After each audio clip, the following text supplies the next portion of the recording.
You ain't ready for this. Welcome, everybody, to Spartans and the Motor City. And as you can see, I am joined by Ian Kress, the sports director here at WLNS 6 News. My name is John Gustin.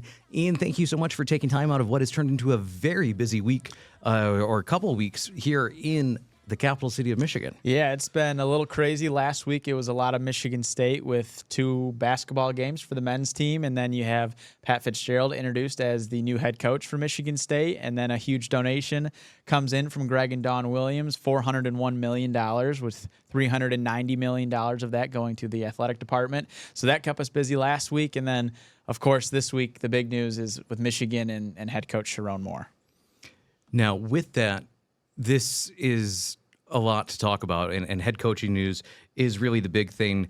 And I guess I'll just change it up a little bit right now. For what we can talk about and what we know and what we've experienced and seen, Pat Fiztgerald has been hired as the new head coach for Michigan State University, replacing Jonathan Smith. And with it comes a lot of energy. He's been at multiple basketball games.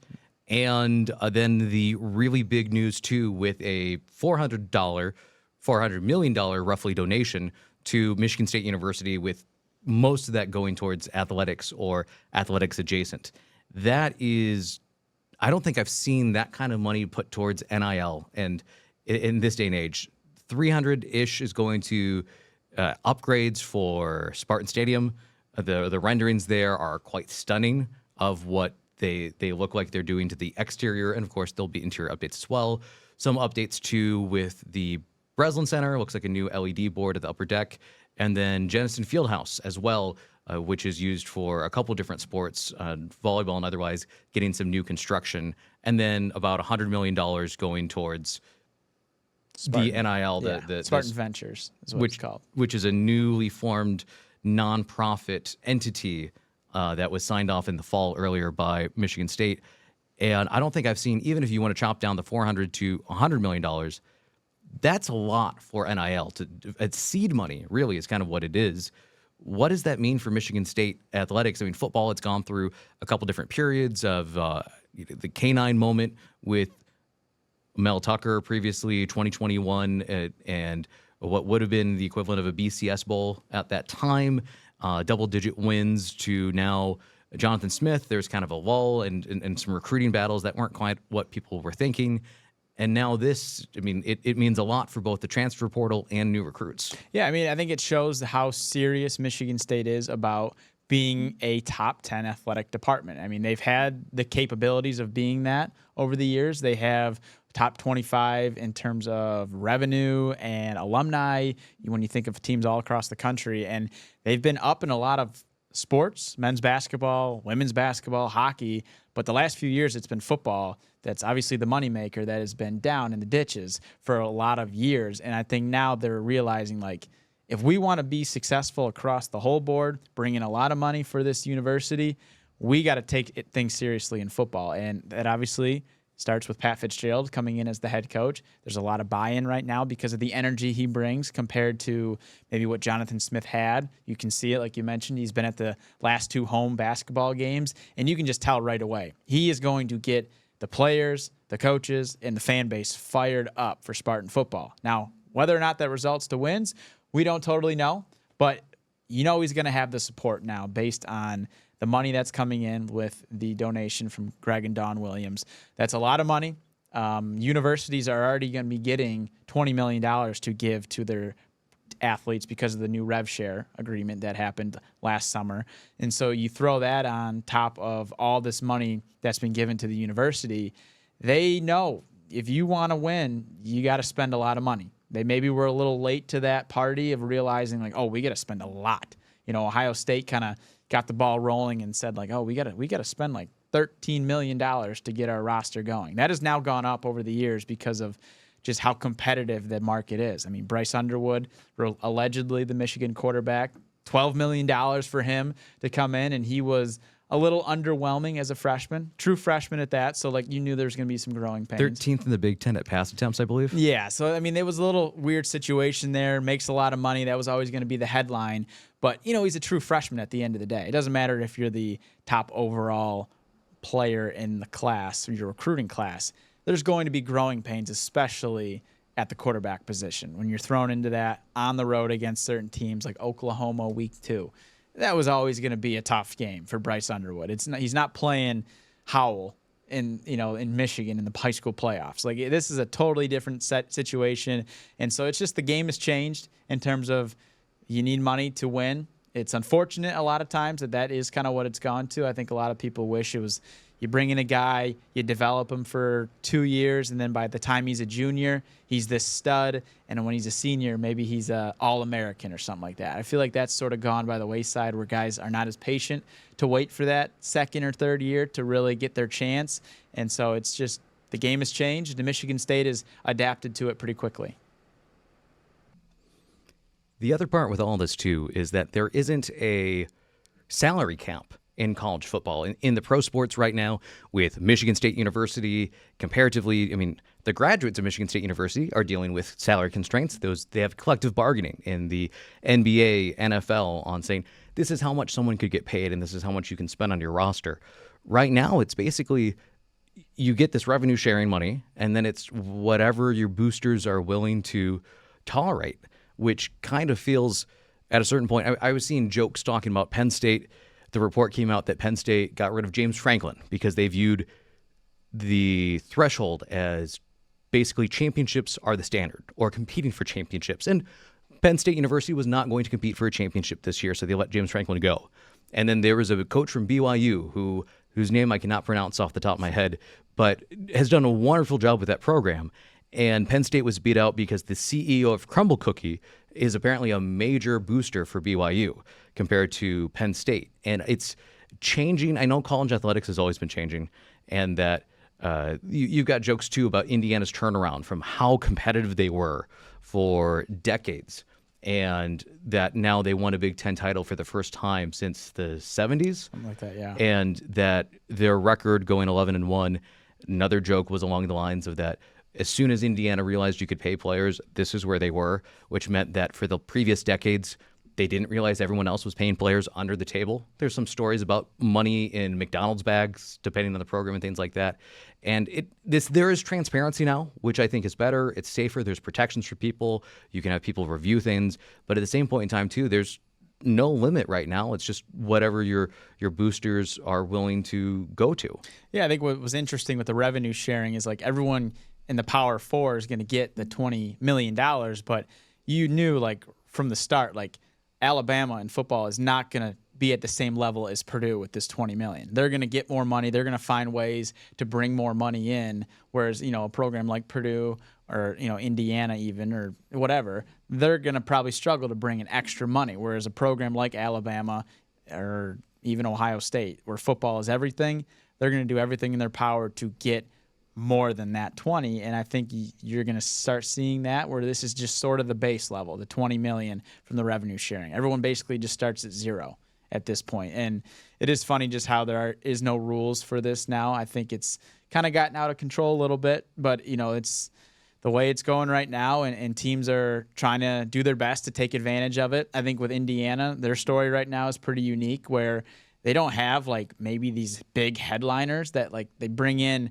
Fernando Mendoza from Cal, where like, yeah, he's a guy they probably spent $1 million or so on to get, but like, it's not like they're spending $5-10 million to bring him in. They're just, spending the money properly where they need it, and it's resulted in this incredible season. And it's not like the headline of like Indiana football right now. It's like, oh, they bought that Big Ten title. Like, that's not what it is. It's Cignetti has his guys, knows how to bring guys in, coach them, and that's sort of what's been cool about this run for them is it's not been about this money and like how much they spent. I think last year that was the case with Ohio State. Everyone talked like, oh, they spent all this money on that roster from Caleb Downs, the safety, Jeremiah Smith, the wide receiver, all these players. Indiana, it's just a lot of them are either homegrown or guys that were with Cignetti at James Madison, and that's been what's been cool with that story. And I think that's the other interesting part of it, too, is you could kind of look to see that there is, everyone would say, what Alabama players used to be or Ohio State players used to be, this high-end D1 player. But you saw it, too, with, I guess, Deion Sanders when he went to Colorado his first year there, talking about, he brought in his son, but he also brought in players from Jacksonville State. And the same thing, too, with Indiana. Like, obviously, the program he was at before, it's not comparison. It's a Power 5 conference versus a much smaller East Coast school. It's not going to be the same level of revenue and funding, but the players are still, like, if you're a good player, you know what to do. I think there's a level of, at least in the college game, you can still execute and be a really successful member of a team. Yeah, and I think to tie this in locally, I think that's sort of the hope with Michigan State hiring Pat Fiztgerald. He's a guy that was at Northwestern for 17 years. I think it's obvious Northwestern did not have the resources of an Ohio State, Michigan, even Michigan State to bring in these great guys year after year and compete at the highest level. He was dealing with guys that maybe weren't as talented, but he was getting the most out of them. And as a result, they were going to the Big Ten championship game. And yes, that was before they changed the format and Northwestern was in the Big Ten West. But the fact that Northwestern was still a game away or a win away from winning the Big Ten is pretty impressive considering the lack of resources that they have. And I think that's the excitement level right now with Pat Fiztgerald at Michigan State is, okay, Michigan State has shown they're willing to spend and put a lot of resources into this football program. So if you give Pat Fiztgerald the players, the hope is he can continue to make them better football players and Michigan State can be back as one of the top teams in the Big Ten. And with all this happening now, too, we're talking about resources. The transfer portal is open right now. It opens the 2nd of January. Sorry, for Michigan State University, correct? Because the coach was let go, there's a 2-week period when players can enter the portal. Yeah. And so then there's Pat Fiztgerald is entering one portal right now with a coach leaving and a coach departing. And then the next portal, like you said, is just about to open up. And that, I think, it's a interesting setup because I think at least the timing, too. I mean, it's done intentionally, but I think the investment that's coming into Michigan State University, it looks like maybe that's giving a little bit of change or pause coming in for some players who might be wanting to hit the portal or otherwise. And it looks like, there are some returners as well, and maybe there's some hope otherwise. What are you hearing around the portal right now? Well, I think we saw it was early after the season ended and Jonathan Smith had been fired that Nick Marsh, their standout wide receiver, who arguably was their best offensive weapon, hit the portal. He was their leading receiver the last 2 seasons, and he's going to be a guy that's very highly sought after in the portal. And so right now, I think Pat Fiztgerald's trying to maintain as many guys as he can. Signing day was last week, and he did sign a majority of the guys that had already committed to the previous staff. And so I think that is a good sign that Fiztgerald is bought in and trying to connect the guys that were committed to Jonathan Smith with this new era of Spartan football. And you've seen a lot of the staff members from Jonathan Smith's era still stick around with Pat Fiztgerald. Joe Rossi's going to be back, the defensive coordinator. Courtney Hawkins, the wide receiver coach, is a big one. That's confirmed. I heard rumblings that Courtney was talking. It's not officially, MSU has not officially announced any of these hirings, but based on reports and a lot of what people are saying, it's something that is basically confirmed. And there's another member of the coaching staff too, or new addition, correct? Yeah, Max Bola is reportedly coming back home to Michigan State. He was a player for the Spartans, was the senior captain for MSU in 2013 when they won the Big Ten, beat Ohio State in the Big Ten championship game, and the year they won the Rose Bowl. Bola did not play in the Rose Bowl. He was suspended for that game, which I don't think that has even come out yet as to why. But there's plenty of rumors, and I'm sure it'll be addressed in some form or other, or at least acknowledged. Yeah, I would imagine he'll be asked about it come maybe the spring or the fall. But that's a huge get. He was at Notre Dame the last 3 seasons, the last 2 seasons as their linebackers coach. And so he reportedly is coming back to Michigan State to be the linebackers coach as well as the co-defensive coordinator. So that'll be big for the defense. He's a fiery guy, and I think it helps them in retaining the captain of the current defense, Jordan Hall, who's a linebacker and will be a senior this year. And I'd imagine, too, with the energy you've seen on the sidelines, there's something to be said of how people in the state have gotten used to Dan Campbell's energy on the sideline. And Joe Rossi coming down from the box to the sideline, like Joe Rossi's energy was infectious. I mean, it came through, and it was palpable. And to now have Rossi, Fiztgerald, and Max all on the sideline together, I don't know how it's going to contain. There's not enough space there for that all that adrenaline pumping. Yeah, that'll be a lot of fired up dudes on the sideline, especially if there's a big play on defense. For Rossi, when he moved down to the sideline, the defense, they played much better. They still weren't getting as many takeaways, and they obviously lost a fair amount of games despite him moving down there. But you could just tell just the shift in the way they played compared to the beginning of the year. Like, it was pretty bad at the beginning. And I think that was pretty obvious from the USC game, the Nebraska game. It definitely changed at the back half of the season. And, I think if the guys are maybe feeling down about a drive or a series, to have your coach basically right next to you get fired up, that'll get you going and ready to go out there for the next possession. So I think that's something that'll be good. A lot of energy. I'm sure we'll be getting a lot of good B-roll clips of the coaches fired up this upcoming fall. And speaking of a coach, you never have to worry about him being fired up or lack thereof. Tom Izzo's squad, it started this season and still is on an incredible streak, relatively speaking. 8-1 so far. They played 4 now, top 25 teams or so. They ran through the gauntlet. They finally fell to Duke on Saturday. And coming out of that game, it wasn't even a Michigan State was outclassed either. They were in it right till the end. And this has been what looked like it might be a year of question marks. And what is this team going to shape up to be? This looks like it's a Big Ten contender. They're arguably one of the top teams in the nation. They were in the top 10. They still will be based off of what their body of proof has done so far. They are a very complete team. The only thing that came across in the Duke loss, 66-60, was the offense really just fell off from the 9-minute mark to the 2-minute mark. Michigan State struggled against the zone, and some players had some off nights too, but also on that, Jackson Kohler, the starting power forward, sometimes center, record shooting from three-point range in the first half, just bombing it after bomb.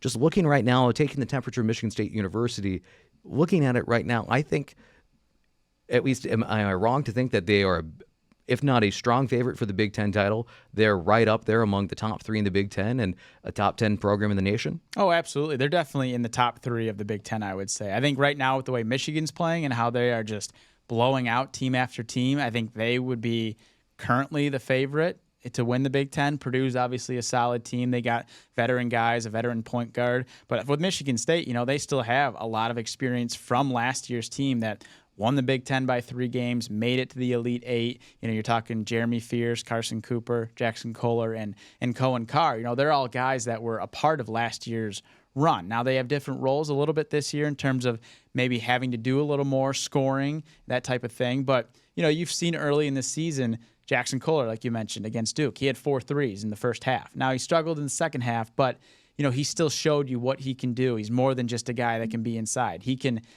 bring the defense out, and he can be a threat from beyond the arc. Carson Cooper going up against potentially the player of the year in Cam Boozer. He had 16 points and 16 rebounds. He's a guy that came in his freshman year. Not many people knew what to expect with him. He was a very low recruit, but Michigan State has done a nice job developing him into being a very solid player. And then obviously it all starts with the point guard, Jeremy Fears, who did not make a shot against Duke, was 0 for 10, which obviously not ideal, but Tom Izzo still felt like he played well, had 13 assists, 1 turnover, and they looked back at the film and was not maybe happy with some shots. This is Jeremy. He thought that there were some shots he could have done a little better at, but in terms of facilitating the ball and getting guys in the right spots, Fears did a marvelous job with that. He's been doing that all year, leads the country in assists, and so if he can just hit a few shots, I think that makes this team very dangerous. It'll be fun when Michigan and Michigan State play each other this year. It always is fun, but, there's the chance, if you look at Michigan's schedule, they could be undefeated come January 30th when they come to the Breslin Center. And that is a ways out, but Michigan is that good.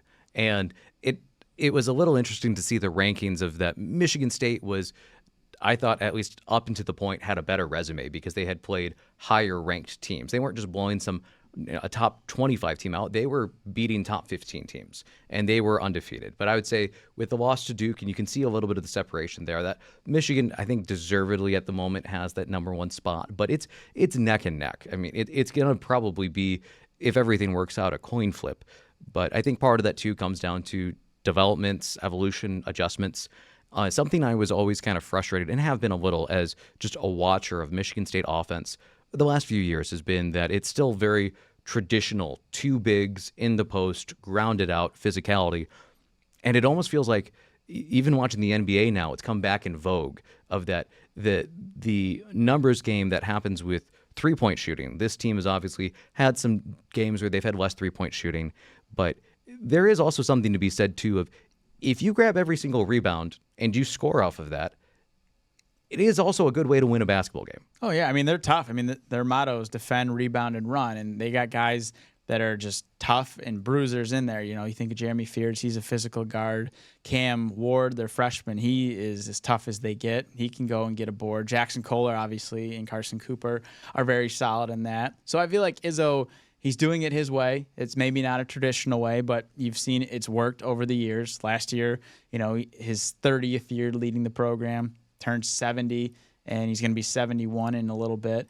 You know, they still win the Big Ten by 3 games. You know, I think he has his ways of doing things, and I think he's never really going to change at this point in his career, which, I mean, it makes sense. You know, he's probably closer to being done than when he started. That's obvious, but they have a way of doing it. He likes to have the homegrown guys do their thing, and right now you've seen a team, really the last 2 years, buy into that philosophy, and it's resulted in a lot of wins. Another interesting wrinkle, too, is that I noticed it some last year against a couple of Michigan State games, and then again at Duke. Duke was, I think, the first team at least that identifiably ran an effective zone against Michigan State University. And that seems to – we've got some young players on this squad, and Fears is, you know, a year not long removed from having to take a red shirt. There are some really key players coming off the bench, too, between Cam Ward and others, that the zone kind of throws things off, but it seems to be an evolution of that.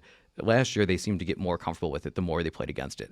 And it is a little odd to run a zone 2, not even in a regular season game, to say that odd, to switch man-to-man. But I think some of that comes down to getting more familiar with Michigan State has been the most physical team. Even if they've gone against North Carolina, which was taller, Michigan State out-rebounded them no problem. Like they kind of ran away with that game due to Michigan State's physicality. And Duke is the first time I saw another team match Michigan State physicality-wise, which led to turnovers and some awkward issues with offense. But I don't think I saw anything that gave me big pause. It's just more of the team just has to realize that someone else can punch them in the mouth too, and how do they respond and fight through it. Right, and I think they will respond from this. I think they'll grow from it, and it'll be a good thing for them to have gone through. Obviously, Izzo was frustrated with the loss because they did have chances, and, you know, you brought up the zone. Historically, yeah, that's always been sort of like a kryptonite for Izzo. The famous one was when they lost to Syracuse in the round of 32 when they had Miles Bridges, Jaren Jackson, and Cassius Winston. But, like, against Duke, you know, that was something that Izzo said, like, they had never really done that this year, Duke.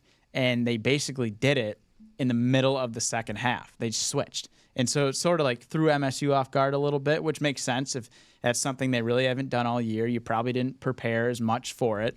And, you know, Izzo owned that he probably should have had his guys better prepared for a zone from really any team. You never know when you're going to see it. But like I said, they'll learn from that. They'll grow, and they'll understand like what they need to do better in those situations when you really struggle to get a shot falling. And this is arguably the toughest Izzo. I mean, Izzo loves these early season schedules that are brutal, but this is the toughest one I can ever remember in terms of marquee name after marquee name, top 25. And at this point, I would have, like, 3 losses would have been reasonable. A 5-3 before coming into Duke might not have been the craziest thing, or at least 6-3 afterwards. And still to be here at 8-1, and you can see where they are already, and there's just a little bit to go.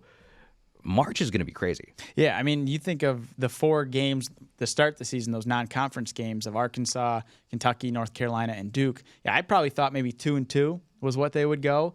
But then when you think about it, they played UConn in an exhibition before the season started. And when you saw that, you're like, oh gosh, they might go 1-3 in that stretch because, like, they did not play well. We've seen UConn as obviously one of the best teams in the country, so it makes sense maybe why they had their struggles there. But I think that really helped them in terms of getting ready for that gauntlet so early in the schedule, especially the Arkansas game, which was their second game of the season. So I think that really prepared them. And then you saw they were able to punk Kentucky in the Garden. That was a place that's never been kind to Michigan State and Tom Izzo. But the fact that they were able to do that, I think gave them a lot of confidence, and it led to more wins, a win over North Carolina. And you saw against Duke, they didn't win, but they can compete with anyone in the country. And I want to say, too, just you had a chance to go to the Garden, and you had a chance to go with one of our more recent additions to the sports team as well, Kara.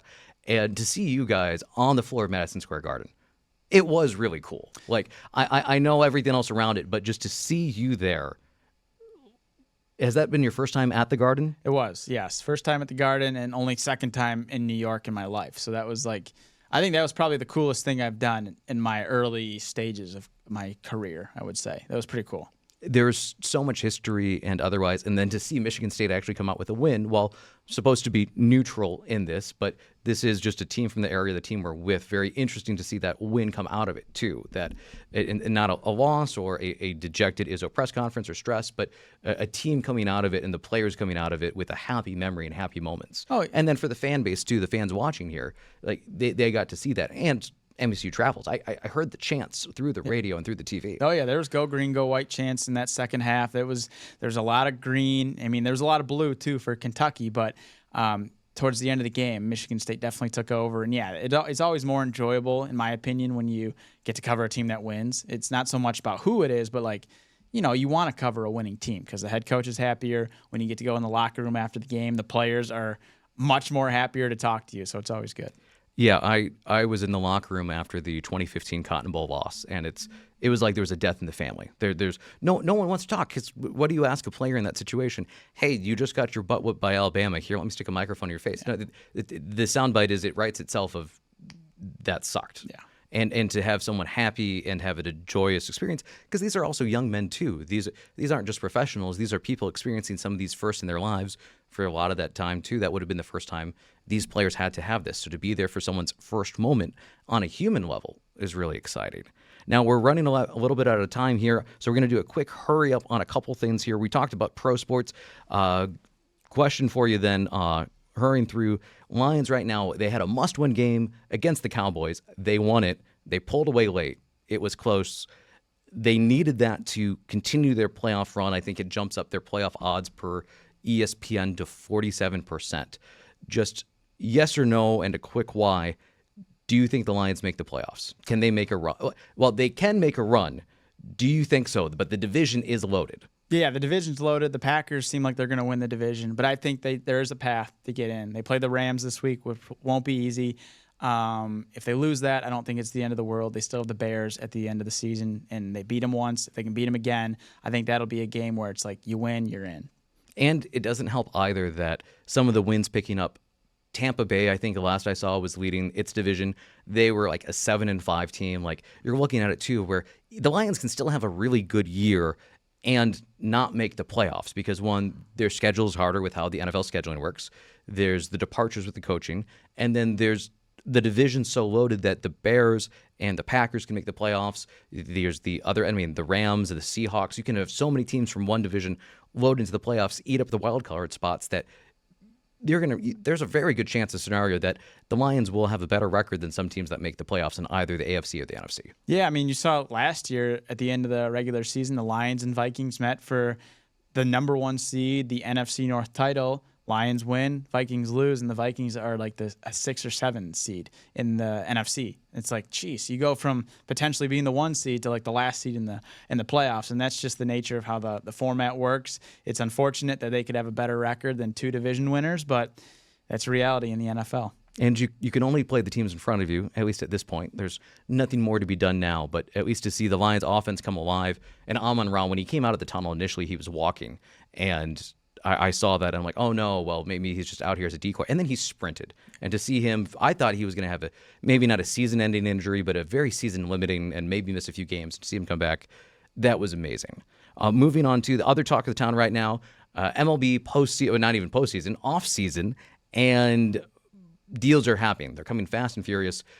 The name that keeps coming up for the Tigers, I've not seen anything really come out of Detroit come about it, but Skubal, people are talking about moving him for assets.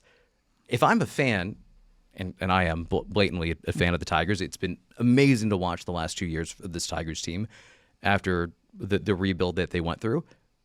No, you keep that guy. That's a guy you build around.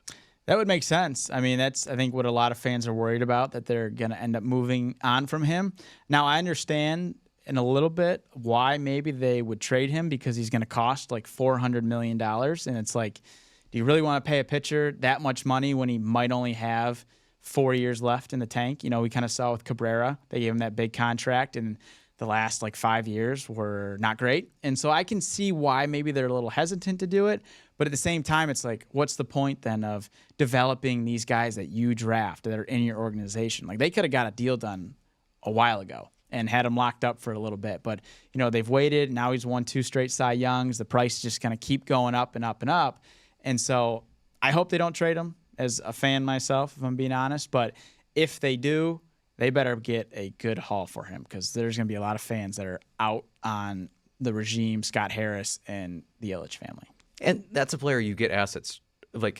If you're trying to get picks or players or other things, that's what you want the end result to be, as a guy you want this for, who's going to be a Cy Young winner. Because if you don't have a Cy Young winner and you're trying to get picks to maybe trade or move around or develop one, this is that guy. And he's not post-peak yet. I mean, there's still how many members of the legendary Tigers pitching rotation still playing now too? I mean, Verlander was still playing now, not in the same level, but Scherzer is still out there. I mean, the pitchers can age just fine too, or you can do something wild like the Shohei Ohtani contract and give him his money 10, 20 years from now or something, put it in escrow or not even. So the MLB's numbers are a lot softer to work with than they are if you were dealing with a max player on a big contract in NFL or NBA, where you've got essentially hard caps at times. Yeah, I mean, there's no salary cap in baseball, so it's almost well, why do you care how much money you have to spend on him? Maybe at the back end of the contract, he's not going to give you as much as he would right now, but he's the best pitcher in the American League. He's arguably the best pitcher in baseball. Why would you not want to build a contender around that? You've been in the playoffs the last 2 years. You've, in a way, gotten close. They haven't won the division the last 2 years, and they've been bouncing the ALDS the last 2 years, but you've shown you can be one of the best teams in baseball, and that starts with Skubal. He's won them so many games, and you want to build around that. You don't want to just be we'll rely on our young guys to come in and lead the way. It's sometimes those guys don't hit. Those guys are not always as polished as you may think when you call them up. And they have a guy right now who is their ace, the guy who teams fear when they put him out there. When AJ Hinch puts Skubal on the lineup card, teams are probably crap, we got to play Skubal.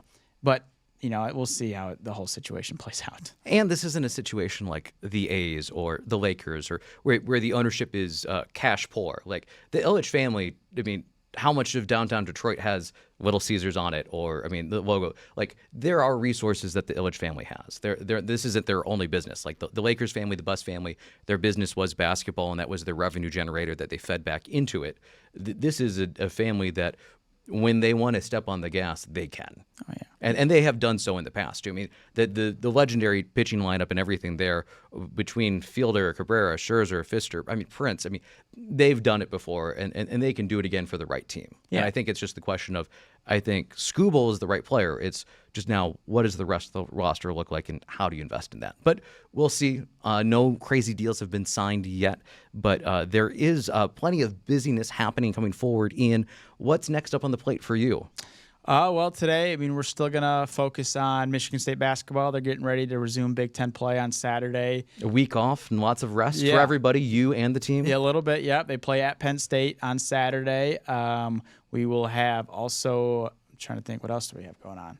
Oh, high school basketball is going on right now, so that's something we're going to be focusing on. Busy Friday nights for you guys now. Yeah. Doesn't stop football into basketball. Oh, yeah, and even for basketball all throughout the week. On Tuesday, we had East Lansing, the reigning state champs, taking on Lansing Sexton in a big-time game. So, we have games basically every week in high school basketball, but Friday, the fifth quarter, is always our big night, and we'll be at a number of games on Friday night and have those highlights at 11:15. So hopefully people can tune in, and yeah, it should be a fun week. And then, not yet, but you're getting to sit down at some point with Pat Fiztgerald. We've got the Coaches Show that's here on WLNS. We're the home of that, so that'll be coming down the pipeline too at some point. Yeah, I'm hoping. I've reached out to MSU. They said, yeah, we'll make it work, but it's just sort of figuring out what works best for Fiztgerald right now. I think right now it would make sense just to wait and see when he gets his staff together, because then I could ask him about that. Nothing just comes out after I sit down with him. So hopefully in the coming week we're able to sit down with Pat Fiztgerald, talk about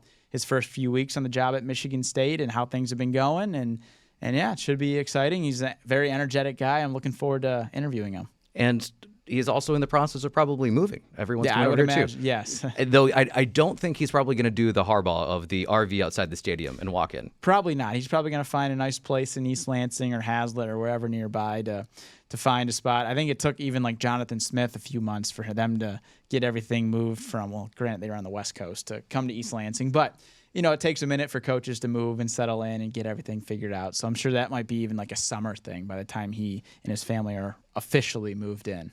And we are still getting things moved in and settled in. We have this lovely studio that we are working on developing and putting together. But we want to thank you so much for joining us and for making what we're doing here on WLNS happen. This is the inaugural episode of Spartans in the Motor City. You can find all of our content online on WLNS.com. You can also find us in social. Ian, you've got, what are your social platforms of choice? On X, it is Ian_Kress. And then on Facebook, it is Ian Kress WLNS. So I would say those are the top two. And of course, you can follow our pages there for WLNS. And of course, it's snowing. All the weather updates. Download the WLNS app as well for the latest, the videos, the coaches shows, all of that stuff. The fifth quarter highlights. They've got all of that for you on Friday nights, both on WLNS, the station, WLNS.com, and on the app of your smart device as well. Thank you so much for joining us, and we'll talk to you next time.